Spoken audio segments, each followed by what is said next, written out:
My name is C.S. Samal. Full name is Chandra Sekhar Samal. In 1971 March, I was posted as SDO in the Islampur subdivision of West Dinajpur district. SDO is the subdivisional officer.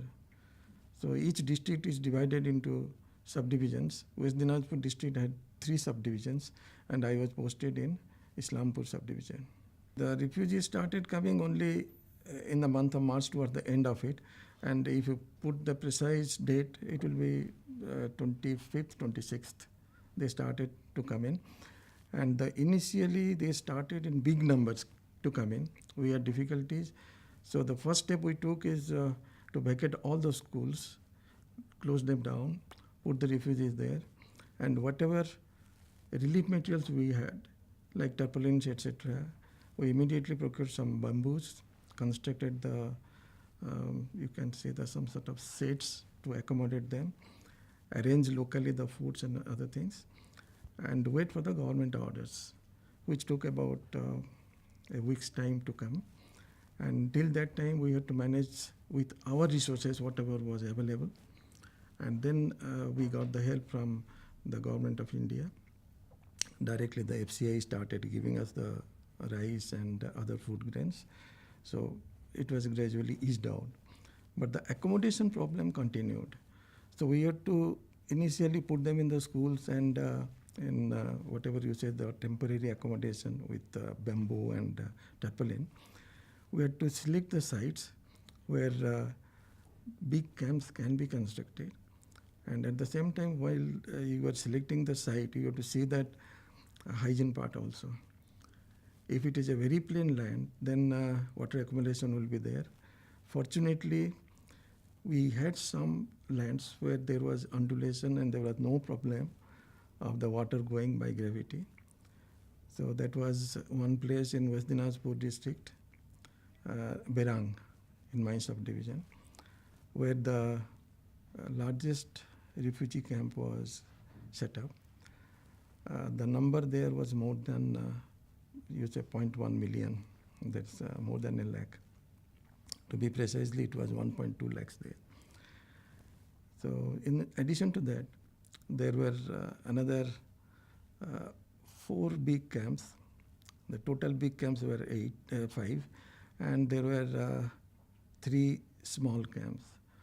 The total population of the subdivision was only 5 lakhs, but the camp population was more than 0.6 million.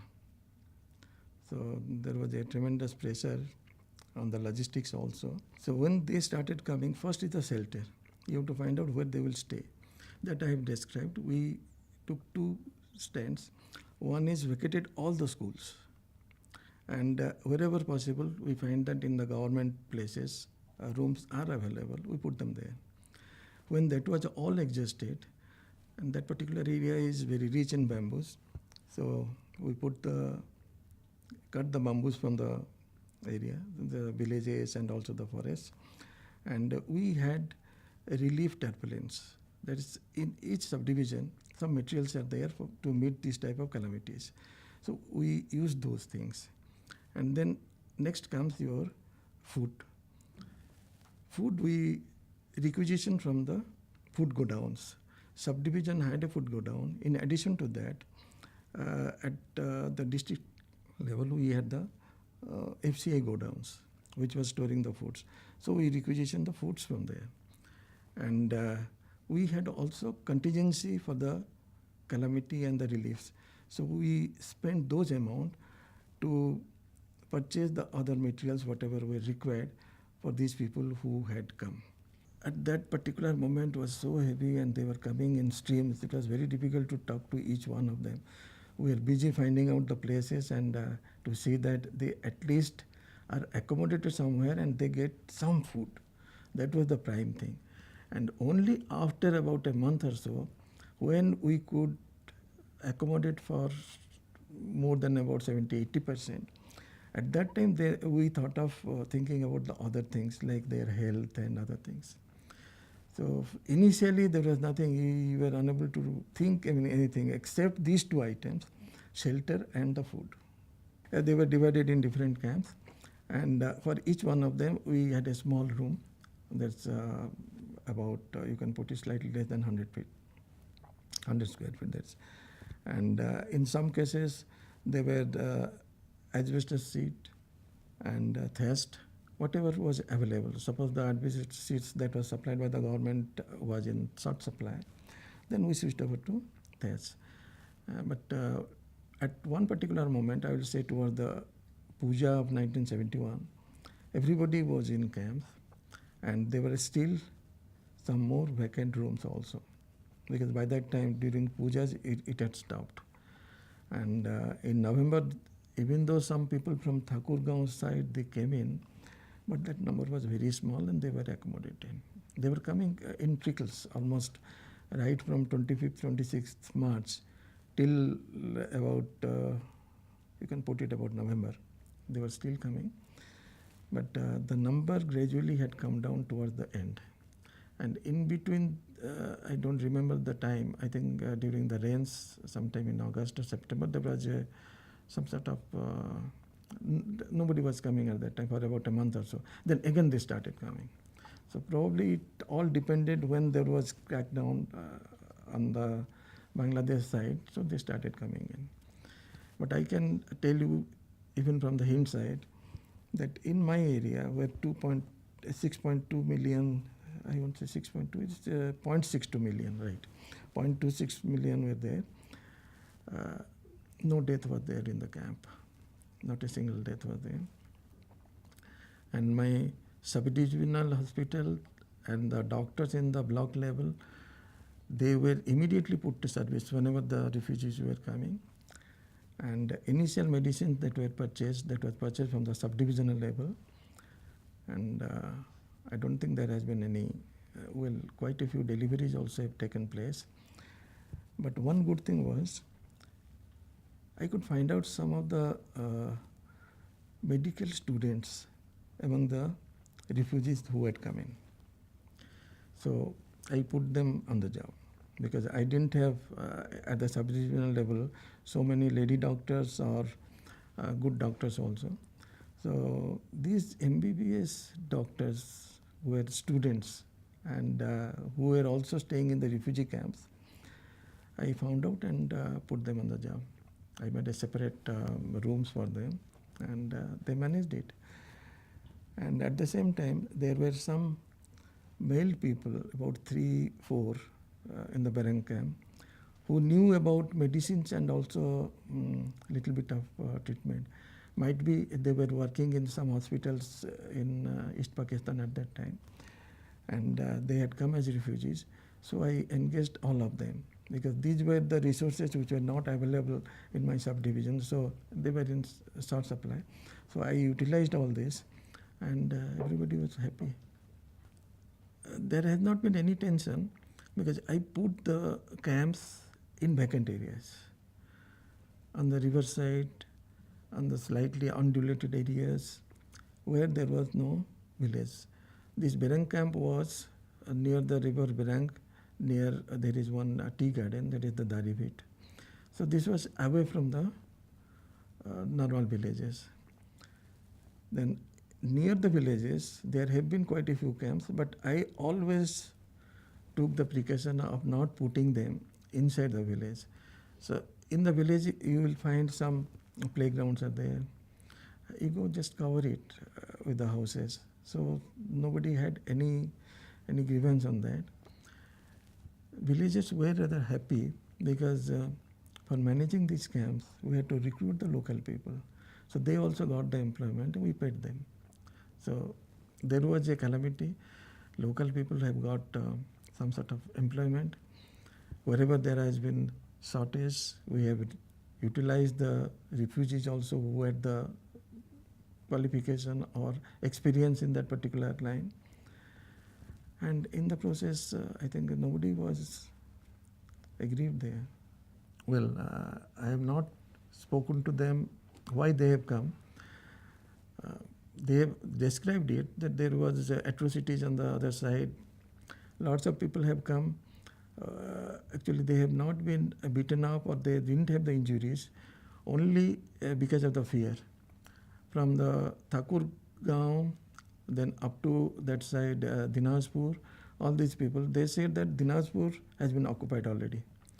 And some genocide is going on. They're killing all the people. So they came over. And there was another thing. They were afraid of one particular word that they used to say at that time is the Rajakar. So more than that, more than the army, they were afraid of the Rajakar. They said they come to the villages and rob us and take everything. They didn't say that they broke their houses, but they said that they robbed us and they killed us and other tortures they have done. And basically, I can put it 50% came because they heard the genocide is going on in other areas. Even the Dinajpur has been affected. Army has come into Dinajpur.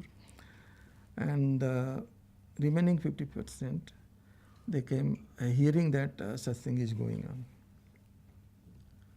So how we will go to and put it that way. So you can say that injuries were there, but very limited numbers.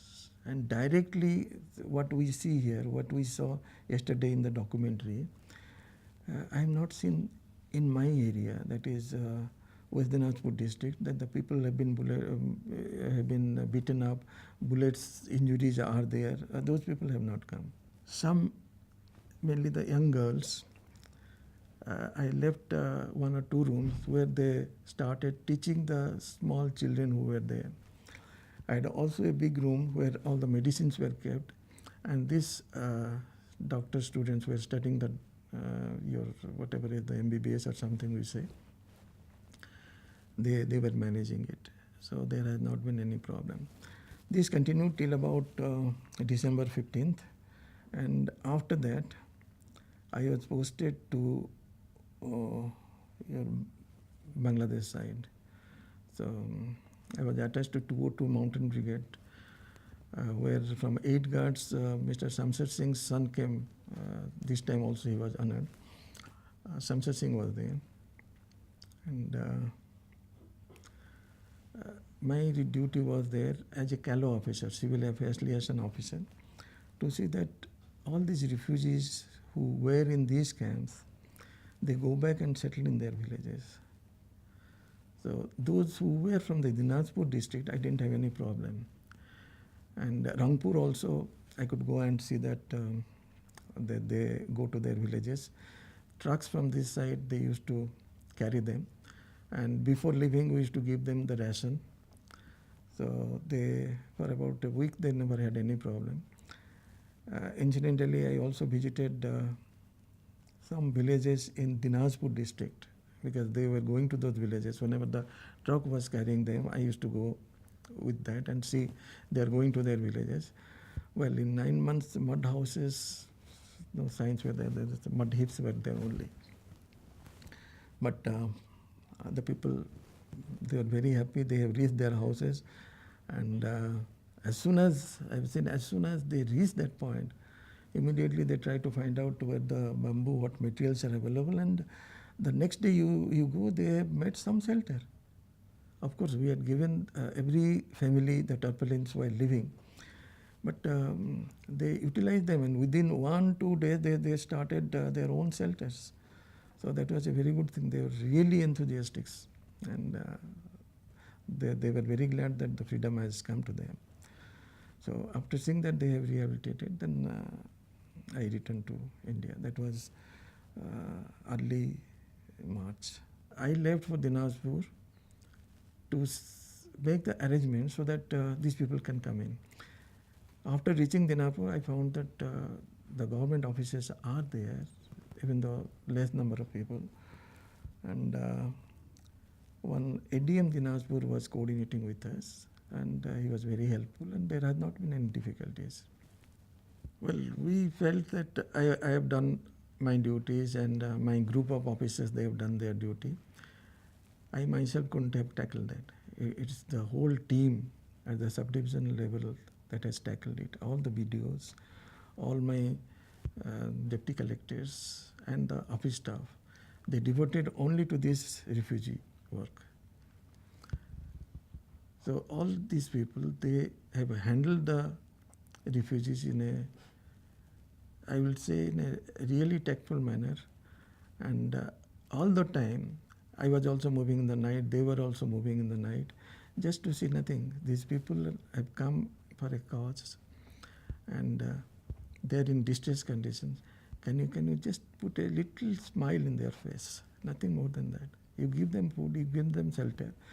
You see if somebody is sick, give them medicines, and that will give some sort of smile in their face. And that is the happiness the whole team got it.